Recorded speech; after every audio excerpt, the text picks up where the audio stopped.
नमस्कार, ये आकाशवाणी है। अभी आप मनोज कुमार शर्मा से समाचार सुनेंगे।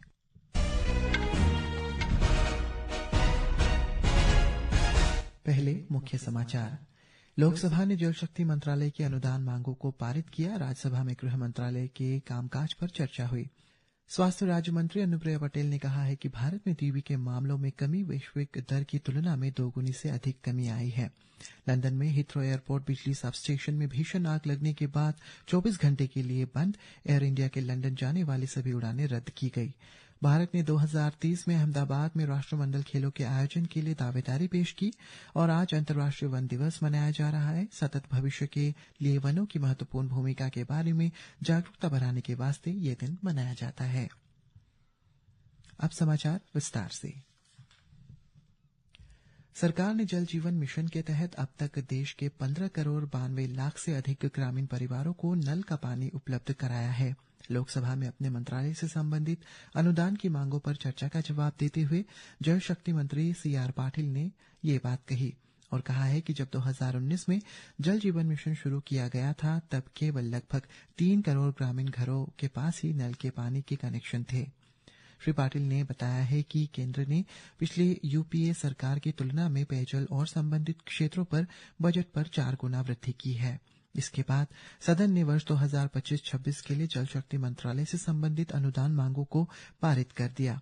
इससे पहले कांग्रेस के रॉबर्ट ब्रूस ने आरोप लगाया कि सरकार 2024 तक हर ग्रामीण घर में नल का पानी पहुंचाने में विफल रही है।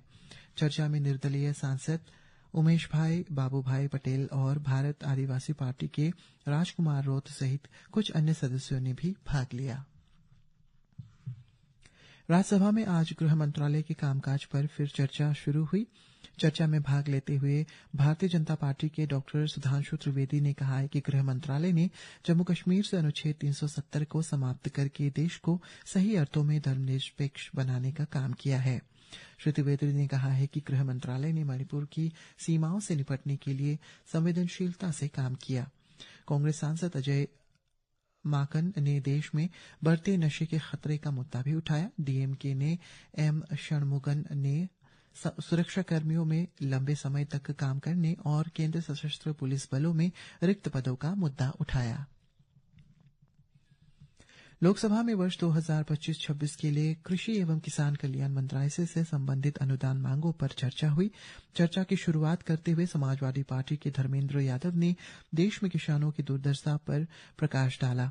उन्होंने भारत पर किसानों के प्रति असंवेदनशील होने का आरोप लगाया। कृषि और किसान कल्याण मंत्री शिवराज सिंह चौहान ने विपक्षी पार्टियों से संबंध में संसद कृषि और चर्चा करने की अपील की ताकि किसानों की भलाई के लिए काम आगे बढ़ाया जा सके।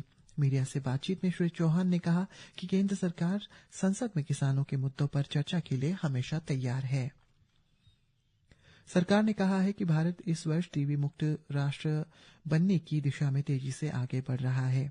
देश में टीबी के मामले में 2015 में प्रति लाख 2037 से घटकर 2023 में 195 प्रति लाख हो गए हैं। ये वैश्विक कमी से दोगुनी से भी अधिक है। लोकसभा में प्रश्नकाल के दौरान पूरक प्रश्नों का उत्तर देते हुए स्वास्थ्य राज्य मंत्री अनुप्रिया पटेल ने कहा है कि सरकार के निरंतर प्रयासों के कारण देश में टीबी उपचार का दायरा 32% तक बढ़ गया है। स्वास्थ्य राज्य मंत्री ने कहा है कि सरकार ने टीबी के मामलों का पता लगाने के लिए 33 राज्यों और केंद्र शासित प्रदेशों में 347 प्राथमिकता वाले जिलों में 100 दिवसीय टीबी उन्मूलन अभियान शुरू किया। भारत ने अमृतसर में पिछले महीने 5 तारीख को विमान से आए प्रत्यर्पित भारतीयों के साथ अमेरिकी अधिकारियों द्वारा किए गए खराब व्यवहार को लेकर अपनी आपत्ति दर्ज कराई है। ये चिंता प्रत्यर्पित लोगों, विशेष रूप से महिलाओं को बेड़ियों से बांधने के मामले में व्यक्त की गई है। लोकसभा में आज एक लिखित उत्तर में विदेश राज्य मंत्री कीर्तिवर्धन सिंह ने इसका उल्लेख किया। लंदन में हीथ्रो एयरपोर्ट में एक पावर सबस्टेशन में लगी भीषण आग के बाद 24 घंटों के लिए बंद कर दिया गया। इससे बिजली आपूर्ति बाधित हो गई और 16,000 से ज्यादा घरों में बिजली नहीं रही। हीथ्रो एयरपोर्ट दुनिया के सबसे व्यस्त हवाई अड्डों में से एक है। प्रधानमंत्री नरेंद्र मोदी ने आज 1 अरब टन से अधिक कोयला उत्पादन की भारत की उपलब्धि की सराहना की। सोशल मीडिया पोस्ट में प्रधानमंत्री ने इसे ऐतिहासिक उपलब्धि बताते हुए कहा है कि यह ऊर्जा, सुरक्षा, आर्थिक विकास और आत्मनिर्भरता के प्रति भारत की वचनबद्धता का परिचायक है। इससे पहले कोयला और खनन मंत्री जी किशन रेड्डी ने कहा है कि उन्नत प्रौद्योगिकी और कुशल पद्धतियों से न केवल भारत ने अपना उत्पादन बढ़ाया है, बल्कि इससे सतत और जिम्मेदार खनन भी सुनिश्चित किया है।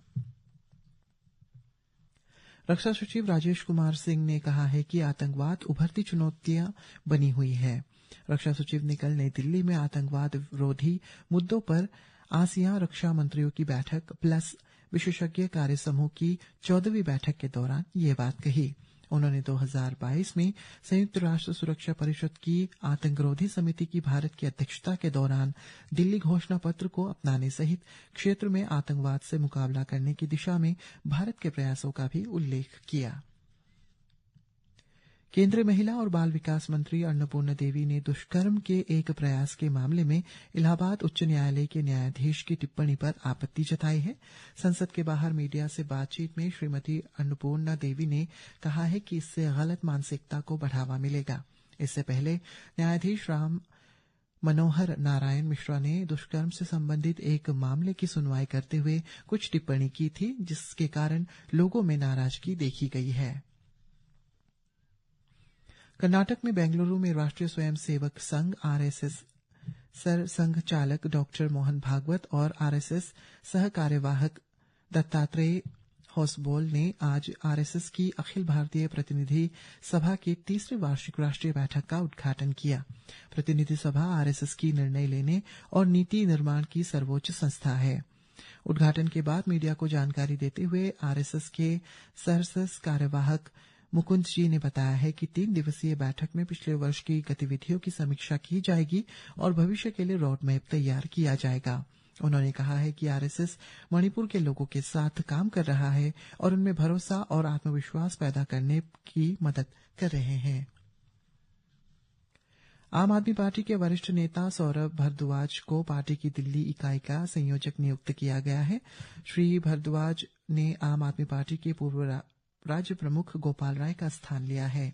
इस बीच श्री राय का पार्टी के गुजरात इकाई का संयोजक बनाया गया है, जबकि दिल्ली के पूर्व उप मुख्यमंत्री मनीष सिसोदिया पंजाब में पार्टी का नेतृत्व करेंगे।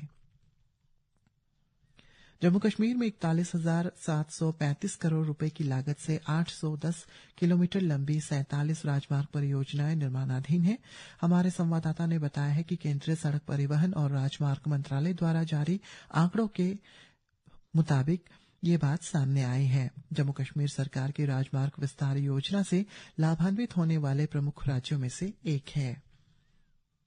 महाराष्ट्र में नागपुर शहर में सोमवार की रात 2 समुदायों के बीच भड़की हिंसा के बाद नागपुर में 11 क्षेत्रों में लगाए गए कर्फ्यू में से कल 8 क्षेत्रों में ढील दी गई है, जबकि कोतवाली, गणेशपेट और तहसील पुलिस स्टेशन के हिंसा प्रभावित क्षेत्रों में निषेधाज्ञा लागू जारी है।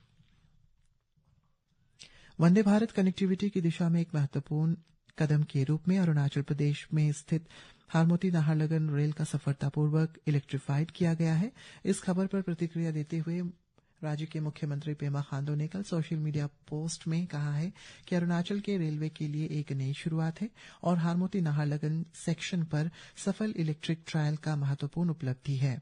सफल इलेक्ट्रिक ट्रायल से राज्य में रेल कनेक्टिविटी को बढ़ावा मिलने और उल्लेखनीय वृद्धि होने की उम्मीद है।